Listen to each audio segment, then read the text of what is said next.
The broadcast is now starting. All attendees are in listen-only mode. Okay. Ways to participate in person. The public may participate in person at the Village Meeting Hall, 1050 Royal Palm Beach Boulevard, Royal Palm Beach, Florida, 33411. By computer, tablet, smartphone. The public may participate remotely by joining GoToWebinar from your computer, tablet, or smartphone via www.royalpalmbeach.com/webmeetings. By telephone, the public may listen only via phone remotely by dialing United States +1 area code 562-247-8422. Webinar ID 552-187-723. Access code 408-702-573. Can we stand for the pledge, please? I pledge allegiance to the flag of the United States of America and to the republic for which it stands, one nation, under God, indivisible, with liberty and justice for all.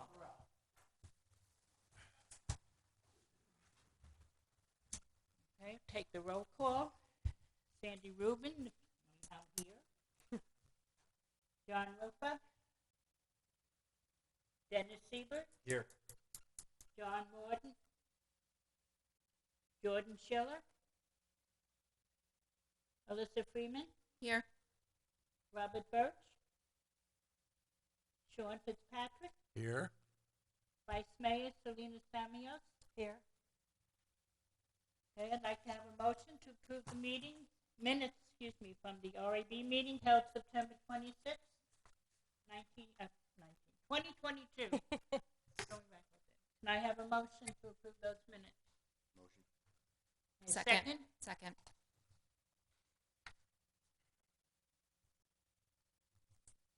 Okay, do we have comments from the public? Reports from members of the board? Any reports? Okay, and I'll introduce the village engineer, Chris Marsh. Chris is going to be giving us a report on the infrastructure taxes that we collect, and he's going to go through the projects where these funds are being spent. And as you know, we have to do this every year and just review those projects. So, Chris Marsh. Thank you, Lou. So this is going to be a brief presentation. The committee will review the list of previous projects for consistency with the stated rules. The same for current projects and the same for future projects.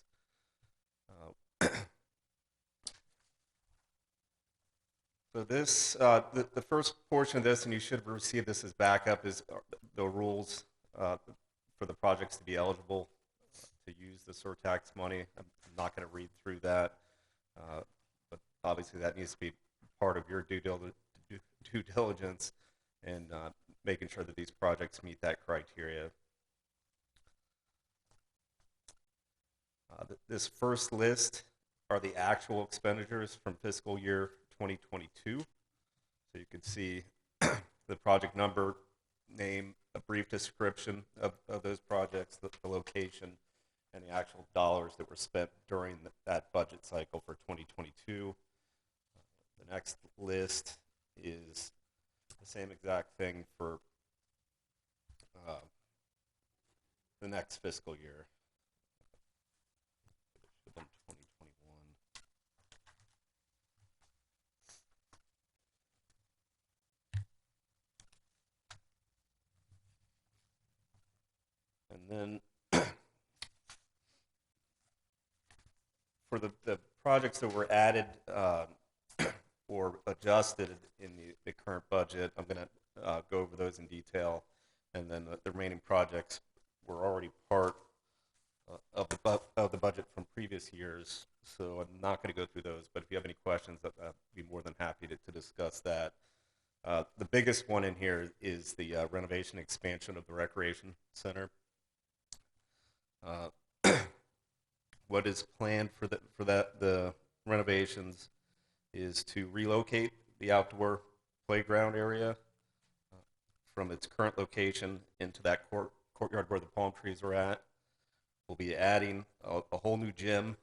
Within that gym, we're proposing to add an elevated kind of a walking track on a mezzanine that overlooks the basketball court area, which would be pretty neat, where parents can exercise while their kids are at practice or in a game and walk around that track, an air-conditioned track within that.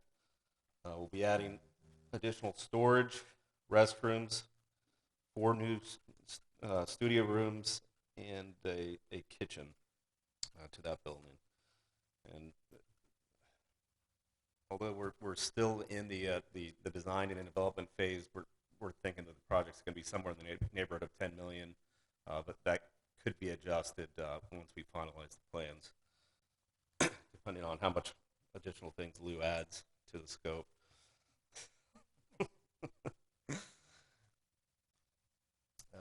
The next set of slides are the planned road resurfacing.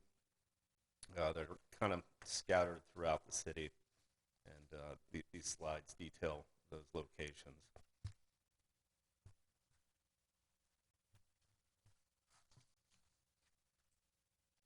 And the remainder of the list are projects that had previously been in there in the budget, and some of them actually have been completed. Does anybody have any questions? The new part of the gym that's going to be built, will that be taller than the pre-existing? No. There's room for the elevated walkway? Okay. Interesting. Sounds nice. And there actually is going to be we're going to build a drivable access to the doors of the gym, and then the 2 gyms will have a connection between them. So if you wanted to combine those spaces for an event, we would have that ability. Where it says meeting rooms, is that going to be the senior area, the new senior area? Well, it's additional senior rooms that you can use, yes. It's not designated strictly for seniors. But the advantage is in the summertime when we had to move the seniors over to the cultural center, we won't have to do that. Lou, did we talk about, are they going to put a running track around the addition? Go ahead. It'll be elevated within the gym area. So Okay. when you're on the track Right. upstairs, you'll be able to see the courts down Down below, okay. So if you did have a child participating or doing practice, or just that would give people an opportunity to run around the track or walk and get some exercise. So. I have one question. Are these projects, I don't know, it's so loud. Are they scheduled to start this year or be completed this year, or both? Well, for the rec center, that's going to go into next. We're actively designing it. We're looking at bringing that to council for the major site plan modification within the next couple months or so, and then obviously it'll go through the full design process. Late this year, we should have that out to bid, and then it's going to probably take a year and a half to construct it. So it will take some time. The recreation center will remain open during construction, so there'll have to be some coordination for that, and obviously it could impact some of the facilities, but the overall building will remain open during construction. Probably should add, with the track up above in the new gymnasium, there will be elevator access. Okay. So obviously it has to be ADA accessible.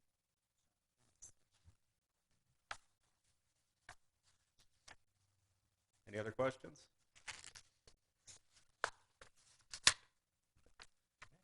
Thank you. Have a great Thanks, evening. Chris.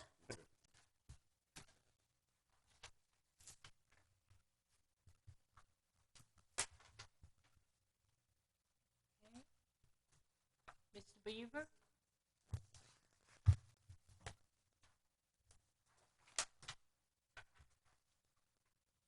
Glenn has given us an update on his program, the golf program that occurs out in Commons Park. And it's very, very successful, but we invited him here tonight to give us some numbers and plans and how he's making it such a success.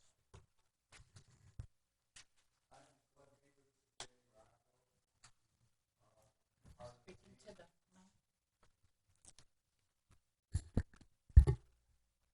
I'm Glenn Beaver. This is Danny Rocco. She's part of the team. She's a PGA professional, and she participates in all the clinics and everything. So, as you know, we teach at the driving range and everything. And since we have come here to Commons Park, through October through December of last year, we averaged 322 juniors and 37 adults in that little bit of time. We average about 18 new students each month from 2022 from all over the county, from Singer Island to Boca and Jupiter. They all come. We have about 20 students who participate in competitions. The level of the tournament play, South Florida PGA, the U.S. Kids, the Under Armour, the Florida State GA, and the Drive, Chip, and Putt. A lot of them are tournament players. From January through this evening, we have 251 juniors and 38 adults already. We average over 100 juniors in a week. We have, this year, so far, we've had the Player of the Year, the 9 and 10-year-old, Mateo Muniz. In about the last 2 years, I've had 5 students who have been named Player of the Year. From all, that includes everybody in those tournaments. Our first tee participants for the year 2022, we've had the Assistant Coach of the Year from here. We've had the Volunteer of the Year from here. And last year I was Coach of the Year from here. We have a lot of kids that are invited to go play in tournaments outside for fundraisers. So like First Tee and some of these other fundraisers, these nonprofit organizations put on tournaments and they want to have kids involved, they usually call us and we supply kids to go play in all these tournaments for them. 2 of the students just started the prestigious Gulfstream and Pine Tree. Those 2 are starting their first steps into getting the Evans Scholarship. The Evans Scholarship is a very prestigious award. It usually gives out about $150,000 to the student to go to college. Right now I have one that is a semifinalist. She's choosing either Notre Dame or Michigan. She was a Player of the Year at one time. She goes to Suncoast, played, and was captain of their team. A lot of our juniors play on the schools around here. We have Suncoast they play for, Kings Academy, Park Vista, American Heritage, Seminole Ridge, and Dreyfus. Seminole Ridge, which is very close here, they're pretty much their whole girl team comes to us and takes their lessons. The scholar athlete from the West BF program was also the one that's getting the Evans Scholarship, or trying to get it, in part of the year, which is she was student athlete of the week, I think it was, not the year. My apologies. We basically go well beyond just golf. I pretty much know what all my kids are doing academically, where they're at, what their habits are, everything about them. I teach the 9 core values, and my kids will stand up here and tell you they will respect and do all the things that are necessary. I strive one thing in them, and that's integrity. They all know how they're supposed to behave. I got kids that are 5 years old and know how to behave. And so they understand that this is far beyond golf. And if they're not in love with golf, we help them try to achieve whatever it is they are in love with. Because not everybody does this like we do. A lot of them just play it, to have fun. So my 2 big programs, the Tuesday morning and the Thursday morning. Tuesday morning has 43 kids in the class. The Thursday has 36. We have the biggest programs here at this park. for first tee in any single thing. Nobody has 40 kids. Nobody has 30 kids. If they're lucky, if they get 10. And so if you come out here, there's 4 coaches out here on Tuesdays and Thursdays, and we do a rotating system. If you have any thoughts and would like to see any of the progress that goes on here, you can always check out my website. There's a lot of stuff on there. We have adults that come out and from all over to come see us. And it's just been a very successful thing. And we appreciate the fact that we're here. So, about it. May I ask, what is your website, Coach? Glen Beaver Golf.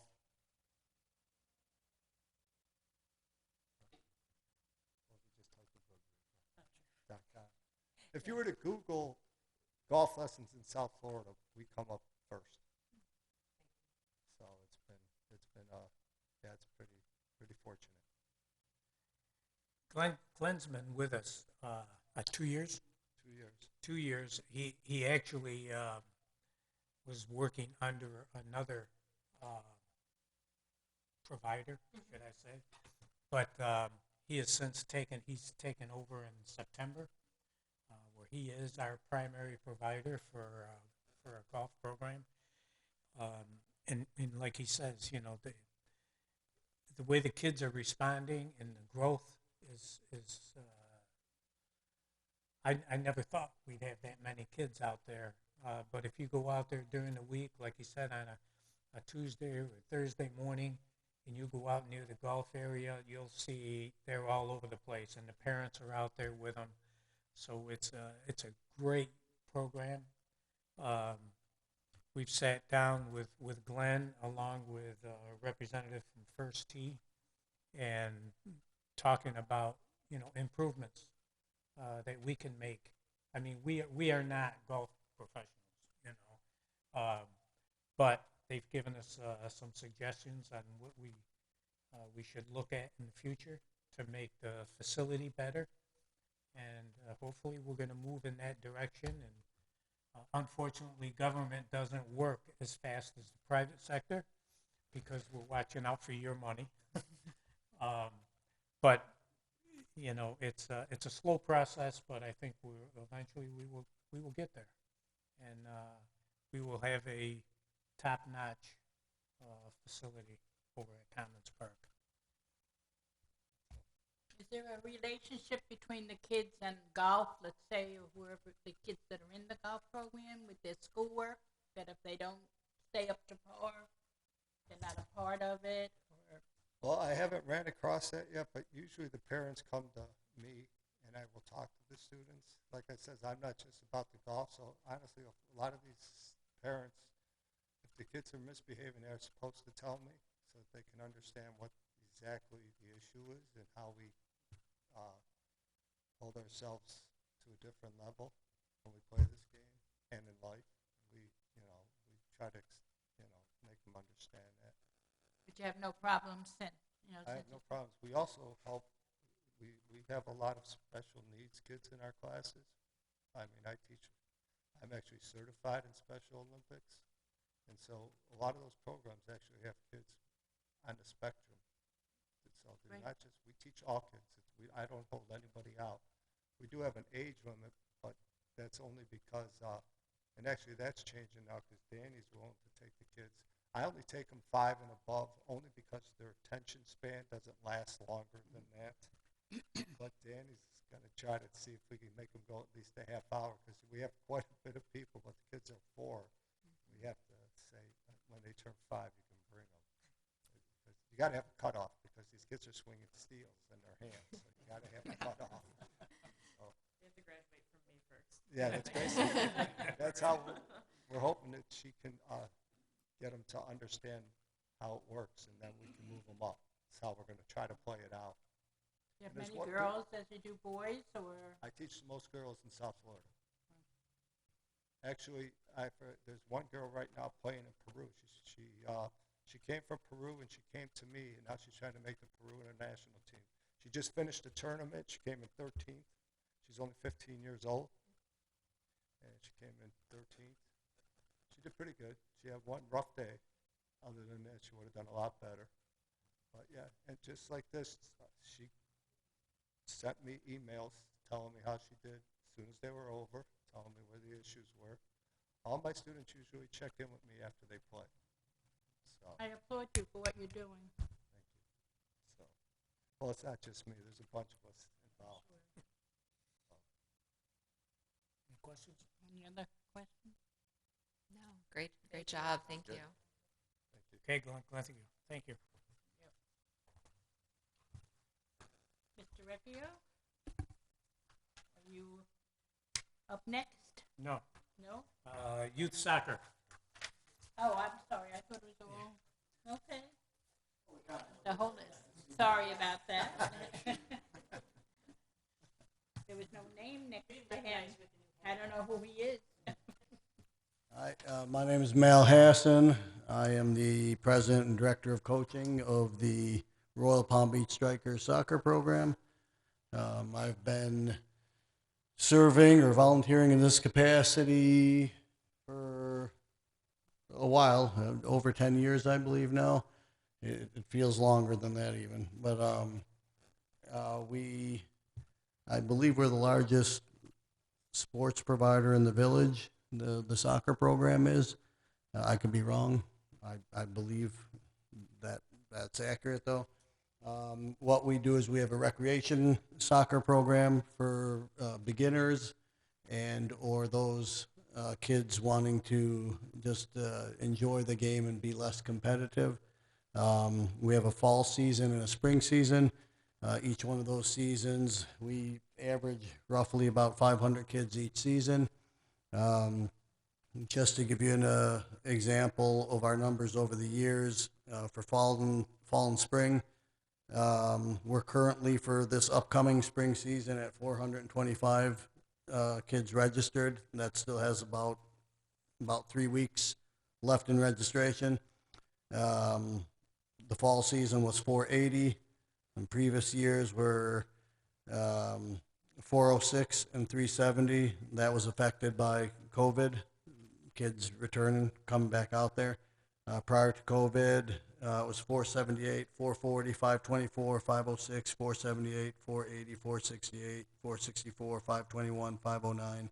So we're rough. I can go on it, but we're consistently between 450 and 525 every season.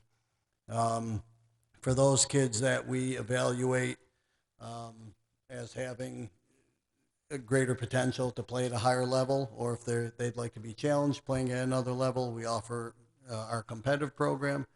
Our competitive program currently has 235 kids, and to me, what makes our rec numbers impressive is the fact that we have stayed so consistent with regards to the number of kids registered in our recreation program while pulling kids from the rec program and placing them into our competitive program. So as our competitive program continues to grow, our recreation program, we're able to replace those kids that were moving on with others, which is awesome. Like I said, 235 this year. Last year was 198. The year prior was 147. The year prior, 142, 138, 141, 134, 104, 82, 41, 34. And so we've grown considerably. One of the great things one of the neat things anyways, that I'd like to, that I take pride in, the kids that come through the program, when they age out of the program, because we go from 4 years old to 19 years old, when they age out of the program, a lot of them want to give back to the program, and they serve in volunteer capacity, whether it's coaching or helping out at the concession stand or whatever. We try to keep everybody, we stress the whole family environment type of thing. And they're not just numbers to us. And if you look at other soccer programs, around the state, this is at the end of the day business, but we don't treat it in that manner. We probably should, but we don't. But the families, they do recognize that, and that's a big attraction to a lot of the people to come to our program. I'm also the head coach over at Royal Palm Beach High School for the boys program. So it's nice seeing the kids from when they're 4 years old, and then they move on through the school systems, and we get them again at the high school level. Additionally, a lot of the athletic directors in the area, be middle schools or high schools, they contact me directly when they're in need of coaches for the schools. So a lot of our coaches that are in our program also double up and serve in a similar capacity for the schools in Palm Beach County. I know the golf guy did a great job, recognizing the kids that have gone on and have achieved great things. Soccer program, very similar. We have a lot of kids that continue and receive scholarships and play at the next level in college when they're finished. We have, our members at pretty much any school in Palm Beach County. If they're not in our recreation program, they're in our competitive program. We try to serve we try to utilize our recreation program as the feeder system to our competitive program, where we develop them within our program, and we teach them the values and the philosophies of our program, as opposed to other clubs that just go out and recruit kids for their competitive program. So again, I take pride in that also, that a lot of these kids stay with the same program over the years, and that we're building them from within as opposed to running around town taking kids from other programs. I don't know, that's it. Our teams are very successful. Well, first off, our recreation teams, we average about 50 to 56 teams every season. In our competitive teams, I believe we're at 15 this year. We play in a variety of leagues throughout Florida. The local leagues are the Palm Beach Soccer League and South Florida League, which is mostly like Miami-Dade area, Broward County. Palm Beach League obviously is Palm Beach County and Martin County. Some of our other teams, one of the teams that I coach, we participate in the Florida State Premier League, which is a statewide league, which we happen to be in first place for currently. One of the other teams that I coach, we just had a successful tournament at the Wellington tournament, big tournament. I believe 4 of our teams competed in the finals out of 10 of the teams that we entered into the tournament. 40%, that's not a bad day at the office. So I can sit up here and brag all day, and then I'm going to sound cocky, and I don't want to do that. But I guess that's it. I don't know what else to say. I'm usually not at a loss for words, but. Any questions? Anyone? Good. Yeah. Well, good seeing everybody. Thank you. Thank you.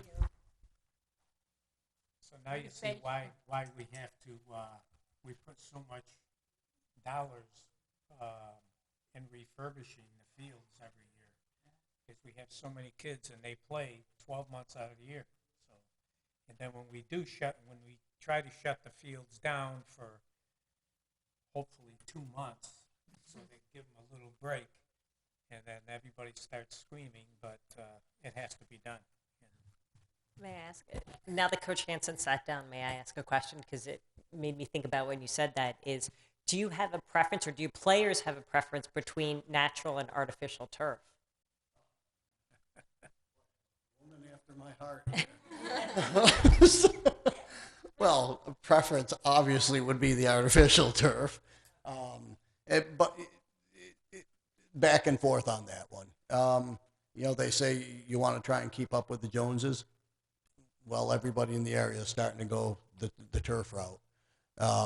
Does that mean that turf's better than grass? No, because in a perfect world, if there was a way to have both, that would be great, because we can do things from practicing on the real grass, or playing games on the real grass, maybe having like championship events or finals played on the turf fields. If there's a way to somehow, dangle it around before, if there's some way, maybe like Cat Soccer Complex, maybe half of it turf, half of it regular. Same problem we have over at Royal Palm High School. A lot of the local high schools are going to the turf fields. the image of the schools, they all go up because of the facilities that the kids have to play on. I know Wellington's like that, Jupiter, Boca.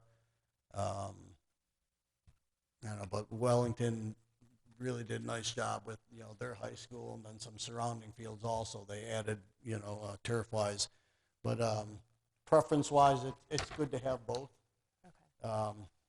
Not so good to only have one, but if there's a way, if that could ever get fit in somehow, that I think that would help the program grow tremendously.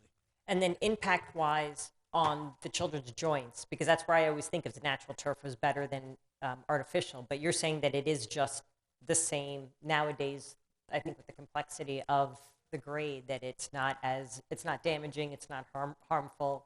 Well, and again, I'm not an expert on this, Right. but, over the years you hear, natural grass is going to be have less impact on joints and that for the kids. But I think just with the way the technology is, and they've improved the way that they do things now, and I don't think it's as big of a difference. I mean, other than like the rug burns you're going to get from like sliding around. But I mean, if turf was such a bad thing, like professionals wouldn't be going to turf. I mean, you very rarely see any, real turf anywhere anymore. Everybody's gone the artificial way. That's it. Great question.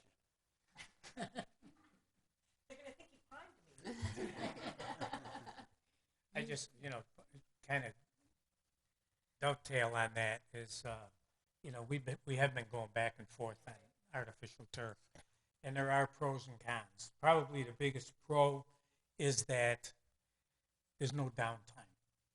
You can play 12 months, 365 days, and it's not going to affect the turf.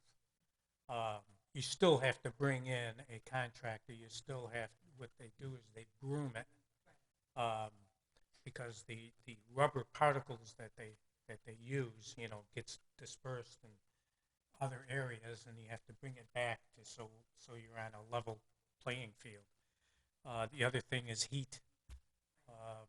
People do complain because it does give off a lot of heat. If you talk to players, which I have talked to players, a lot of them, and it's 50-50. Some like it, some don't. But that's still something that we're kicking it around. We've gotten, prices, and knowing what it cost us. Every year we have to resod to a certain point. The artificial turf, you're looking at a 10-year lifespan, and what it costs us to. That is compared to resodding every year. So. Youth baseball and softball?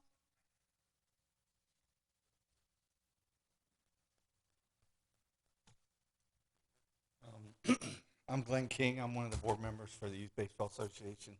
This is Olivia. She's going to hit you with the numbers and all the stuff. I'm going to let her do it. So we unfortunately got a new system called Sports Engine. So our past season numbers are not available to us. We have fall 2022. We had a total of 348. 185 was non-residents. Spring of this year, which our registration is still open for our older division, we are at 144 non-residents and 200 of residents of 33411. So our total right now is at 344, and our older divisions are still open. And of course, we have 3 travel softball programs and 3 travel baseball programs. And our average number for seasons are between 350 to 400 members. Unfortunately, we could go higher, but Fahrenheits are down, so we can't have as many teams on the Willows fields as we would like. If we can get an answer on Fahrenheits, that would be great. Baseball right now for 3-4, we're at 4 teams. 5-6, we're at 6 teams. 8U baseball, 5 teams. 10U baseball, we're at 4. 12U at 4. 15 at 3. Hopefully 4, but a lot of them are trying out for high school ball right now, so we just don't know. Softball, We have improved our numbers in softball. Normally, we only have one per team. We have actually in every age division 2 teams. My numbers. What we do with softball more than baseball is we interleague with Wellington and Lake Lytle and stuff like that. That's how we create our 10 and 12 game, seasons. We're doing softball is continuously growing. We had our 12U went to states last year. One states came back and placed second in World Series, so that was awesome. They're looking to do the same thing again this year in 14U. Our T-ball, 3-4s, 5-6s, we always have anywhere from 4 to 6 teams in the 5-6s, and usually between 4 to 6 teams, the same thing in the younger ones too. So they come through. We're trying to start structuring a rec travel system like the other parks do to try to keep some of the kids here a little longer, like farther up as they get older. Because as they get older, basically 11 to 13, somewhere in there, parents start, our kids are too good for rec, stuff like that, so they start pulling to the travel. So we've had some gentlemen step up and help us start travel teams and stuff like that at those age groups. We're trying to start them a little earlier so we can try to develop a loyalty to maybe keep them here, when they get to the olders. No guarantees though, but the village is working with us like really good to keep the fields going, to keep prepping them whenever they can. The crews are doing amazing right now. Like she said, we had to restrict our softball a little bit because of the fair and lights, but we know you guys have been going back and forth trying to get it done as quick as possible, get the bids, get everything going. Brandon's keeping us informed that, as much as he can do. If there's any issues, you guys just real quick, it's great to be working with somebody who cares about what's going on. And Brandon and yourself and everybody's given us everything we need now. If we can just, keep the program going, keep everything going.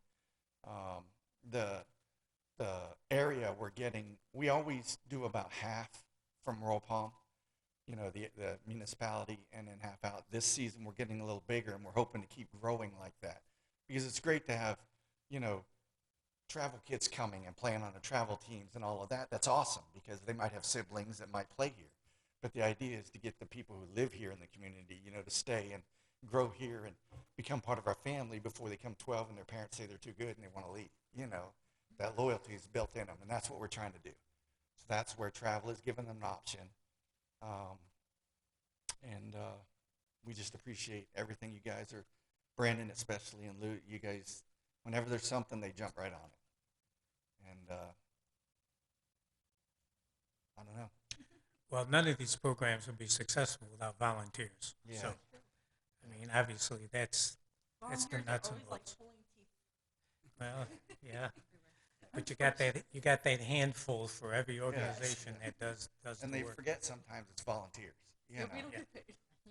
I almost want to get that on the back of all the coaches' uniforms, volunteers. But that's what we got. We're coming back off of COVID, and our numbers really didn't fall off that much. That's good. Yeah. So as long as we keep going, keep getting them when they're young, and try to, instill what we do in them. But it is where we have to cap numbers. If we had a bit more spaces, because we try to give each team in preseason 3 practices, but when we don't have a lot of space and field-wise, we can't do that. So we always have to cap our numbers. In T-ball, if I didn't cap it, there would be way more, unfortunately. Yeah, we're And that's using every good, bit you but- guys give us. Yeah.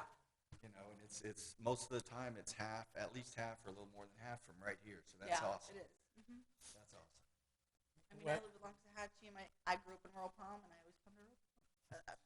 Well, Graduate from Royal Palm, so I if know. I can through the chair, capping isn't a bad thing. No, it's not. It's you have X number of facilities. This is what we can do.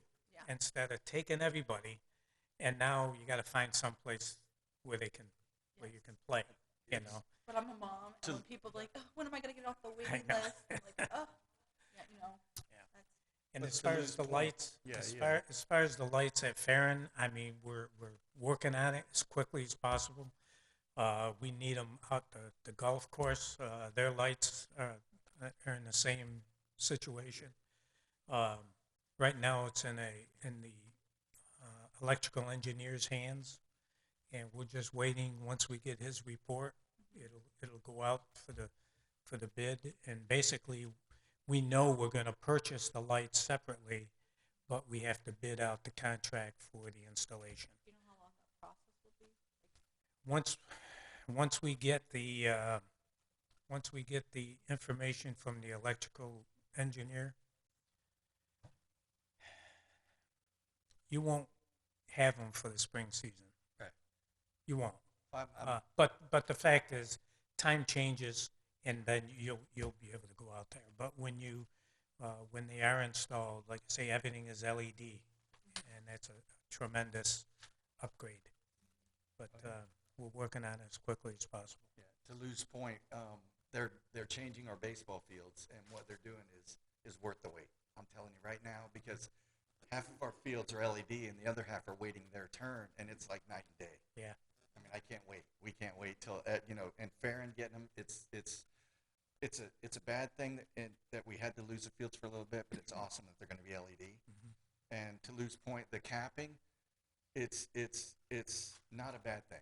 It's not a bad thing because you're limited to your coaches, you're limited to your facilities, and if she says capping, if we weren't capping for the lights, we'd be capping for the coaches, Yeah. we'd be capping for Right. the field. So capping is always going to happen. But the LEDs are awesome. So lights fall? For the fall season, I don't see an issue. No, not Because at all. trust me, if you're hearing it, Brandon hears it every board meeting. And if it's not us, it's the softball parents asking. He what's asks me going all on. the time. Yep. And Once just so he- you guys know, they ask her. So Yeah. that's why she's a Unfortunately. bulldog about these lights. Yeah, ask. Thank you you, ask guys. Brandon. Thank you very much. Thank you. Thank you. And just to let the board know, girls softball, I think it's more of an issue of travel. I mean, girls softball is just the nature of the program that all the girls go to a travel team, and the rec leagues are very hard to get together. Now, we've been trying to get a softball league back since, well, we started baseball in '87. In that same year, we started a softball program, and it's been struggling ever since. I mean, it's tough. It really is tough. Yeah, I mean, it's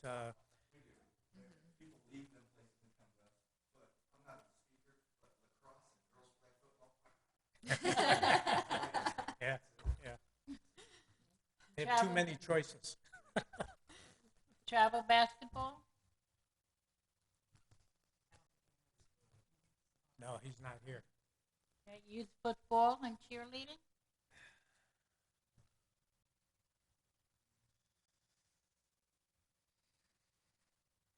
How you been?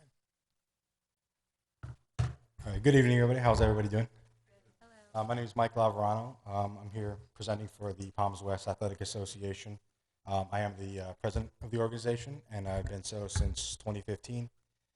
I've been involved with this league since 2013. Just started out as a coach, and they told me to come on, be a board member. It'll be fun. That's how it always happens. and I'm still here. But that's just a little bit about me. So I just want to cover, we're classified as recreational travel. So majority of the season, we stay here in the village, playing our games. And then as the season progresses, we get more into the travel element, the travel aspect of football. So that just kind of classifies how we are and what we do for the season. But we have a saying, so kind of build up, everybody was talking about how they're family oriented or, they look after the kids. So we have a hashtag that we came up with the last probably 4 or 5 years. It's called Wildcats Wear No Way. So if you look that up on Facebook, that should bring you straight to us. But that kind of encompasses like what we're about things as academics, family, hard work, dedication. But football is not just football; it's also getting them ready for what's ahead of them once they get out of football and have to go to college or they get into adulthood and things like that. And we always tell the parents, new or old, that if they have any problems, whether it's with school or at home, let a coach know, because we have ways of creatively counseling them. It involves a lot of running. But usually after they come to one of our sessions, they don't act up again. So to move on to the numbers, we've actually slow, steady growth the last few years. We're up to just over 200 this past season, and we fielded 8 teams between the ages of 6 and 13. So we averaged about 25, 26 players per team. And that's up from we were averaging about 160 participants as of like 2 years ago. So we're slowly growing. One thing we're going to work on is trying to have more residents, at least get back to 50% residents on the rosters. We were having an issue with that. So as of last season, we took a more active approach. We just make sure it was only advertising in the area that is in Royal Palm. We're making sure we're not really, it's just only here that we focus any kind of efforts. We try to keep it as best as possible, like in Royal Palm, to get either players to come back or new players that come to the area to join. So for the recap for 2022, as I stated, we had 8 teams, 6 of which made playoffs. 2 actually, 1 advanced to the Super Bowl, and 2 of our teams, the 10U and the 11U, actually got invited to the Youth National Championship Series, which was here in Wellington over the holidays. Our 10U team finished runner-up for the tournament, and our 11U finished 3rd overall, and they were in Division II. So for 2023, I already covered that briefly, just that we're trying to get back to 50-50 on the rosters. And one thing we're going to work for this year, we tried this past season, but we didn't have good fits as far as coordinators and people to actually run the cheer program. But we're going to be working really hard to bring back cheer this year. In the football league that we participate in now, they're much more accommodating when it comes to having cheer. So they offer different categories and stuff, because it's hard when you're just solely competitive cheer. You need things like mats and gym space and trainers and all types of stuff. So now they have different categories that we're actually able to start slowly building the cheer back up and try to have the same amount of numbers cheer as we do for football. And then one thing I didn't hear anybody cover, but if they're interested in growing their program or even making their program of better quality, one thing we take, not just interest in the kids, but like our coaches. So we make sure that they get to like additional trainings. We do our own, so we have like Google Meets. We actually just started last week. So like once a week, we have all of our coaches present their offense, their defense. We look at their game plans. We look at film. We kind of just have like a breakdown session pretty much the whole off season to see, what we could have done better, where we, what needs improvement, what we should scrap, and just kind of just like a meeting of the minds. And I think it's definitely helped, because a lot of, coaches, the way it was done before, you kind of just waited till summer, you did your background check, you got a team, and, the season was over before you know it. But sports now, if you want to be successful, not even just trying to be successful as far as trophies or championships, but to have a program, it's kind of year-round. So, a lot of people are more worried about now, less about winning, but is my child going to develop?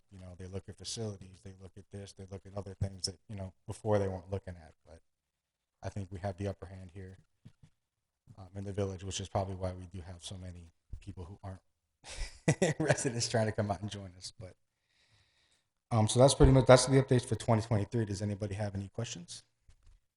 Yes, ma'am.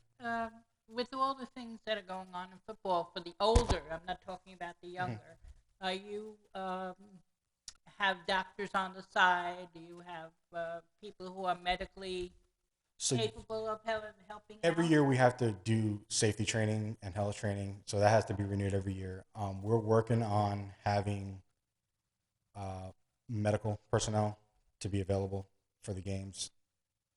That's something we're trying to work on, but unfortunately sometimes there's a cost with it, so we have to pick and choose where we can put the funds, because we got to put on helmets before we can have medical personnel on the sidelines and stuff like that. But we do have plenty of training. We have AEDs and such. So I hope that answers the question. Any other questions? I was just curious, is the cheer program? Yep. Are you still running into the problem of a large number of the privately run cheer organizations in the area? Yeah, so that was the biggest hammer that we got crushed with. But when we were with Pop Warner, for example, so they were solely competitive cheer. So that, to get into gyms or to get the extra training that we would need, that also made it difficult. But with FYFL, they have different categories. So they have basically sideline cheer and stuff like that, where we can that won't be an issue. So if we want to get to a competitive level, we can, but we don't have to start in that in order to start fielding cheer. Anything else? I got a question. Yes, sir. The, over the past few years, everything has been concussion. So obviously, I know your coaches go through concussion protocol, the training. Are you finding that a lot of parents don't want their kids to play football at a younger age because of the concussion factor? For a You think while. that's So affecting- when they had the big concussion thing, like in 2010, yeah, that was a primary concern. I don't hear it as much anymore. Some of them still think, my baby's too young or my baby's too small. But you got to realize a lot of times with the younger kids, it's bobblehead football is what we call it. They don't tackle, they hug. And they end up on the ground anyway, so you'd rather end up on the ground with gear. But what I will say is that they have definitely improved the gear, and we're pretty rigorous. I buy new gear. I buy at least a third to a quarter new gear every year. And they have, they say 10 years on the shelf life. I don't give it more than 5. So it's in, and by year 5, it's already out the door. It's not on my rack anymore. So gear's either been reconditioned or it's brand new for the season. So that way it gets tested, and if there's anything bad, it gets voided, and we take it out of inventory. And I wouldn't feel bad about the, you say the resident versus non-resident for all the user groups, because we have found throughout the years, it's at best 70-30. Okay. At best, on an average, 60-40 is about what you run. 50-50 is a little low, but it's not as low as you think. Okay. Okay. So just to let you know that. Okay. Any other questions? All right. Thank you very Thank much. you. Sir? Okay. First of all, again, I want to thank these volunteers. Because we could not do it. We couldn't do it alone. I know for the youth football program, that was the reason we went out and took over Seminole Palms, was because of the football program. They needed a place to play. Soccer was so big, it was tough for them to give up fields for the other programs. But it was financially, it was a no-brainer. We didn't have to put, $500,000 into building a field for football. And if you build a field and you don't put lights on, it's like building a half a field. So, that with Seminole Online, it's really been a blessing, especially for the football program, the adult soccer program that plays over there, and I know the youth soccer program. They use it a lot for their travel, so they don't have to take away from rec. And our philosophy is recreation first. That's our concern, recreation before travel. So we've been very clear on that. I think everybody gets the message. Again, I want to thank all of you folks for what you do, because we could not do it without you, and I appreciate it. Thank you. Okay. anybody have any other? A random question, Lou. That furthest west north field, did that ever get lights on it? Furthest west. No, actually, I'm negotiating that. They, we're negotiating that, and we're negotiating turf. Great. I know that the primary field at Seminole was pretty beat up between football and soccer. That'd be awesome. Yeah, I mean, that field is probably the best field we got out there because it doesn't get the use. Yeah. But there's other things that we're negotiating, fencing, because if you play soccer on that field, if you know where it's located, if you don't have fencing in a net, it's going in the canal. Yes. It's even football. I mean, if you're kicking an extra point or field goal, it's going in the canal. So these are things that we've been actively discussing. Outstanding. Thank you, Lou. Anybody else? Okay. Make a motion to adjourn the meeting? Gonna go through my projects No. very Go quickly. ahead. Very. All it is. Oh, you told me to go down as far as that. Just to let you know the projects that we're working on. The splash pad at Veterans Park, which has been down for over a year. We finally have a designer that'll be going out on the streets beginning of February.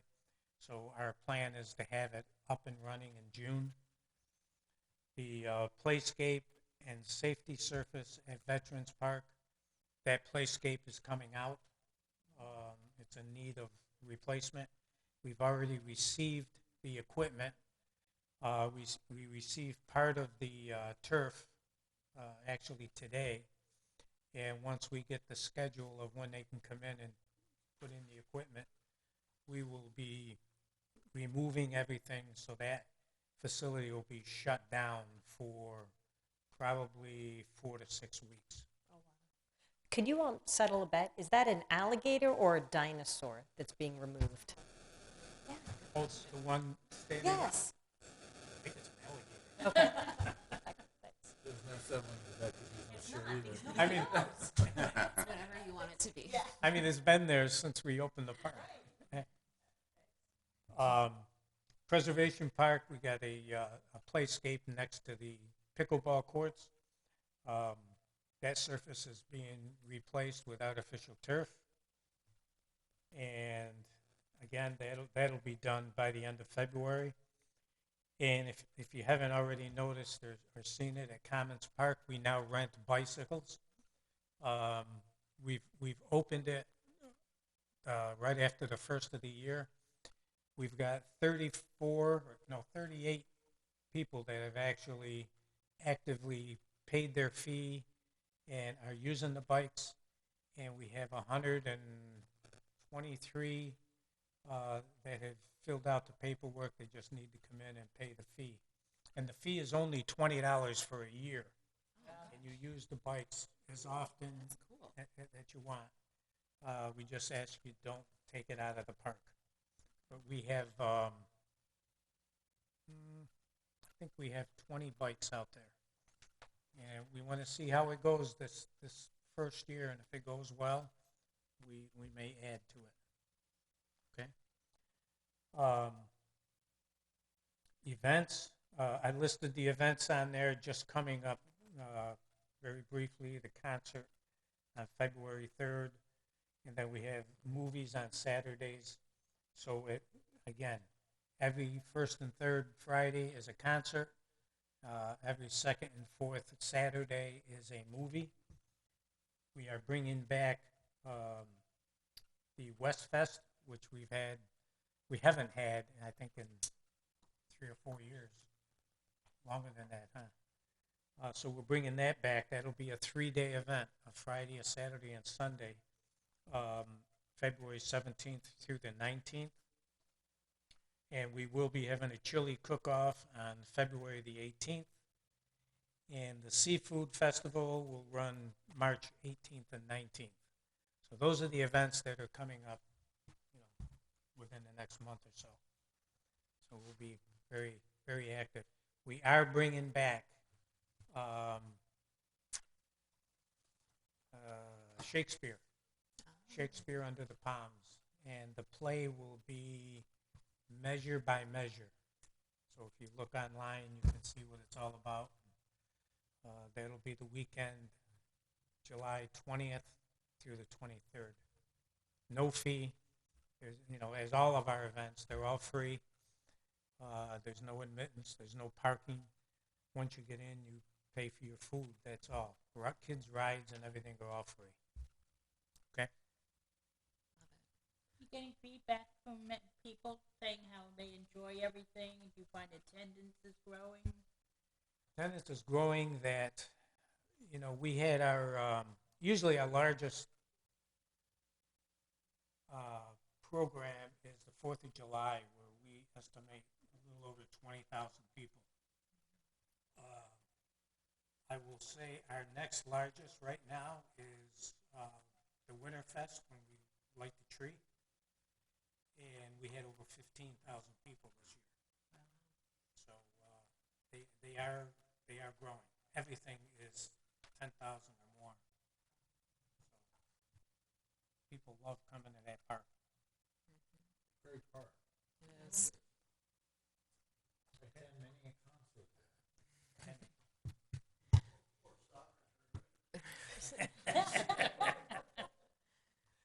Lou, I have a question. What is, I don't know if it's open yet, but what's going on with the ice cream shop? Is that still opening, or has it? It is opening.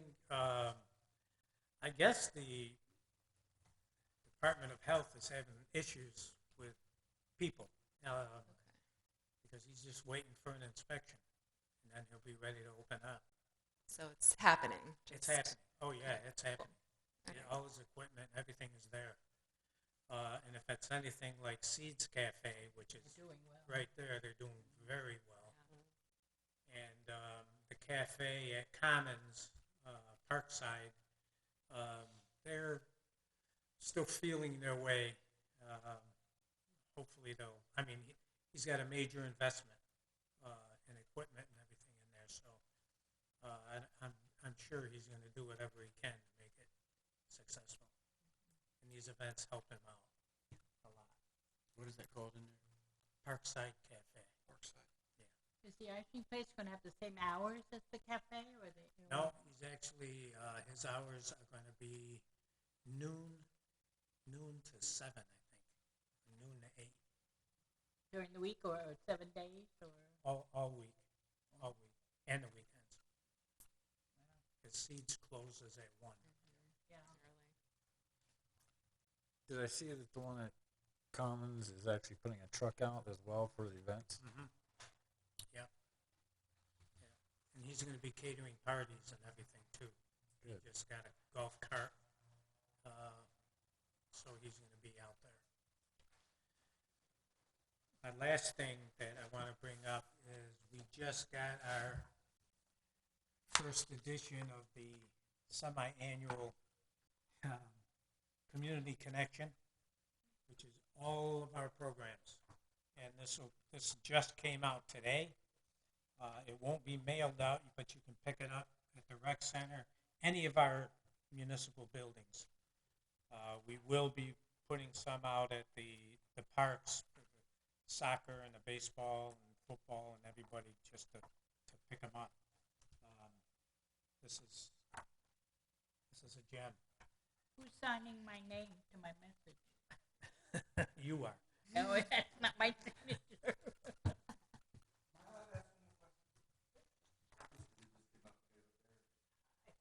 Yeah. And just so you know, we did hire a public relations person now, so you'll see us on social media a lot. I just had it just came up when you guys were all talking about Seminole Palms and everything, and people have asked me, but I don't have an answer, or I don't even know if it's even in. Has there been discussion about taking the baseball fields over Yes. too? That's huge. Yeah, but, that's, yes, we have. Okay. We have talked about it, yeah.